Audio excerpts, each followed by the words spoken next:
Hello everyone, কেমন আছো তোমরা সবাই? আশা করছি তোমরা সবাই খুব ভালো আছো। আমিও খুব ভালো আছি। আমার চ্যানেলের নতুন একটি ভিডিওতে তোমাদের সবাইকে জানাই অনেক ওয়েলকাম।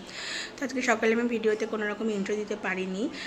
তো এখন তিতিনকে স্কুলে দিয়ে বাড়ি আসলাম। তো ইন্ট্রোটা আমি এখনই নিচ্ছি। সকালবেলায় আজকে আমার রান্নাবান্না হয়ে গেছে। আজকে হচ্ছে সোমবার, আজকে আমাদের নিরামিষ। বাড়িতে যেহেতু শিব মন্দির আছে, তো সেই রান্না করার ক্লিপগুলো আমি ভিডিওতে অ্যাড করে দেবো, তোমরা দেখতে পাবে। আর একটু পরেই আসবে আমার এসি সার্ভিস করতে, মানে এসিটা সার্ভিসিংয়ে আসবে।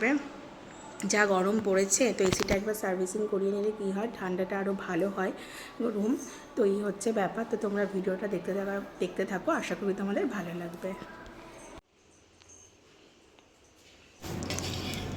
তো দেখো, এখানে ভাত বসিয়ে দিয়েছি। আর আজকে একটু কুমড়ো সিদ্ধ দিয়েছি, মিষ্টি কুমড়ো সিদ্ধ, আমার বেশ ভালোই লাগে খেতে। আর আজকে রান্নার মেনুতে ছিল হচ্ছে আলু ভাজা, পাতলা করে মসুরির ডাল, আর ডাঁটা, কুমড়ো, বড়ি, আলু, পটল এই সমস্ত দিয়ে একটা তরকারি টাইপের ছিল। তো এইটা দিয়েই তিতিন হচ্ছে সকালবেলা খেয়ে গেছিলো। আর আমার মেয়ে হচ্ছে আলু ভাজা খেতে ভীষণ পছন্দ করে। ডালের সাথে আলু ভাজা হলে ও হচ্ছে নর্মালি মাছ মাংস লাগে না। তো সোমবারটা আমি চেষ্টাই করি, আর যাই কিছু করি না কেন, আলু ভাজা আর ডাল এটা করার, যাতে ও খেতে বসে যাতে কোনো রকম অসুবিধা না করে। তাছাড়া মাছ বা মাংস ছাড়া ও খেতে চায় না। ও খাবার ডিশে একটা পছন্দের মতো জিনিস থাকলেই, খাবার এমনিতে তো খেতে অনেকটা টাইম লাগায়, তো একটু পছন্দের মতো জিনিস থাকলে কী হয়, একটু তাড়াতাড়ি খেয়ে নেয়, আমার খাওয়াতে আর কি ইজি হয়। তো পুরো রান্নার ব্লগটা আজকে, মানে পুরো রান্নাটা আমি আর শ্যুট করতে পারিনি আজকে। সকালবেলা যেহেতু ভেবেছিলাম যে সমস্ত রান্নাটাই করে যাব, আর তারপরে তিতিনকে খাওয়ানো দাওয়ানো থাকে, তো গল্পই ক্লিপ যা নিয়েছি সেটাই তোমাদের সাথে শেয়ার করছি। আর ওদিকে তরকারিটা বসিয়ে আমি এদিকে ইন্ডাকশানে দেখো, মানে ডাল সিদ্ধটা বসাতে দিয়েছি, যেদিকে ডালটাও হয়ে যাবে, আর ওদিকে তোমার তরকারি ভাত সব কিছু যাতে একসাথে তাড়াতাড়ি হয়ে যায়। যদিও আমার 3 বার্নার গ্যাস ওভেন, তবুও ইন্ডাকশানটা আছে, ইন্ডাকশানটা ইউজ করি, গ্যাস একটু কম পুড়বে এই। আর জিনিসগুলো আছে সেগুলোকে তো ইউজও করতে হবে, তাহলে তো নষ্ট হয়ে যাবে। তো এদিকে তরকারি ভাজা হয়ে গেছে, আর দিয়ে দিলাম আমি জল। তো এদিকে রান্না বান্না হোক, আর আমি তারপরে হচ্ছে রান্না টান্না গুছিয়ে নিয়ে তিতিনকে দিতে গেছিলাম স্কুলে, খাইয়ে দাইয়ে নিয়ে। তো স্কুল থেকে এসে যে তোমাদের সাথে প্রথমেই আমি শেয়ার করলাম যে স্কুল থেকে চলে এসেছি। আর এরপর রান্নাও কমপ্লিট হয়ে গেছে, আর চলে এসছে আমার এসি সার্ভিস করতে দাদারা। তো ওরা একটু ওপরে গেছে, যে আউটডোরে যে মেশিনটা থাকে আর কি, সেটাকে চেক করার জন্য। আর আমি সেই সুযোগে একটু ভিডিও ক্লিপ নিয়ে নিলাম, এই আর কি। তো এখন আমি তিতিনকে স্কুল থেকে নিয়ে আর কি বাড়ি যাচ্ছি। আজকে এত বৃষ্টি শুরু হয়েছে, মানে যখন আমি তিতিনকে নিয়ে বাড়িতে মানে স্কুলে ঢুকিনি, তিতিনকে নিতে যাচ্ছি আর কি, তখনই বৃষ্টিটা শুরু হয়েছে। কিন্তু যেই আমি স্কুলের সামনে গেছি, বিশ্বাস করবে না, তুমুল হারে বৃষ্টি হচ্ছে। এই দেখো রাস্তায় আমাদের কতটা জল হয়ে গেছে। আর তিতিনকে যতই বলছি যে এপাশ থেকে চলে মাম্মা, এপাশ থেকে জল কম আছে, ও যাবে না, ও জলের মধ্যে দিয়েই যাবে।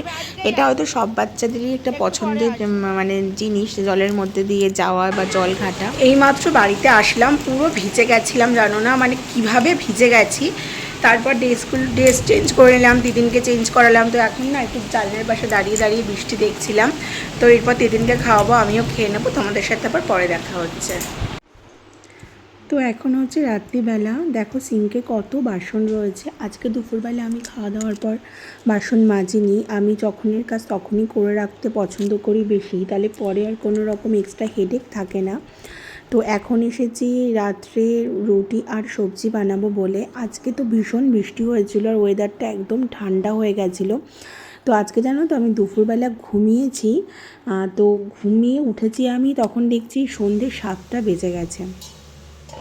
তো 7টা বেজে গেছে, এবার তাড়াহুড়ো করে দিদিনকে দুধ খাইয়ে ওকে পরিয়ে টরিয়ে নিলাম। তো আর সেভাবে রান্নাঘরে তারপরেও আর আমার আসা হয়নি। তো এখন এসে করলাম হচ্ছে চিচিঙ্গে ভাজা, আর এদিকে চলে এসেছি বাসনগুলোকে মেজে নেওয়ার জন্য। ওদিকে তরকারিটাও হয়ে যাবে, আর এদিকে আমার বাসনটাও মাজা হয়ে যাবে। মানে কি বলবো, যে মানে সময়ের ম্যানেজ করে কিভাবে কাজ একটার পর একটা করে নিতে হয়, সেটা হয়তো আমরা যারা হাউস ওয়াইফ সেটা সবাই খুব ভালো জানি। কারণ আমরা যারা হাউস ওয়াইফ, সত্যিই বলতে তাদের সারা দিন মানে কাজ করে না, ছুটি বলে কোনো টাইম হয় না। যেই টাইমটা আমার একটু রিল্যাক্স টাইম, আমার কাজ হয়ে গেছে, আমি একটু বসবো। আর মানে কি বলবো, যত তাড়াতাড়ি কাজ করে নেওয়া যায় তো ওই কাজের ফাঁকে একটু রেস্ট, এটাই হচ্ছে ব্যাপার।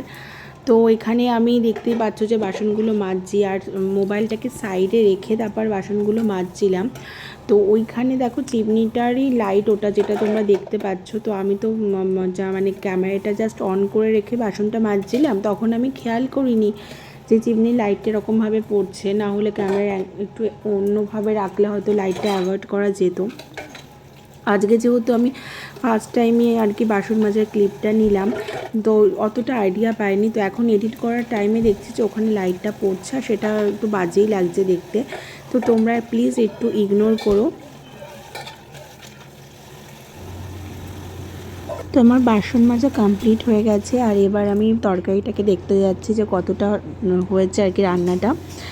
তো দেখো বাসন টোসন মেজে একদম পরিষ্কার করে নিয়েছি, জায়গাটা কত ক্লিন লাগছে এখন। আর এবার চলে এসেছি আটা মাখাবো। তো আটা মাখিয়ে নিয়ে আমি করে নেব রুটি।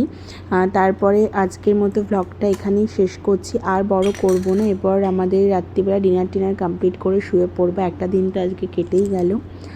তো ওদিকে তরকারিটাও হয়ে গেছে, এদিকে আটা মাখাও ডান। মাঝে মাঝে না ভিডিও করতে করতে আমি ভুলে যাই যে ক্যামেরা কীভাবে ধরবো, সত্যি কথা। তো আজকের মতো ব্লগটা এখানেই শেষ করছি। তোমরা সবাই ভালো থেকো, সুস্থ থেকো, দেখা হবে নতুন একটি ভিডিওতে। ততক্ষণের জন্য টাটা।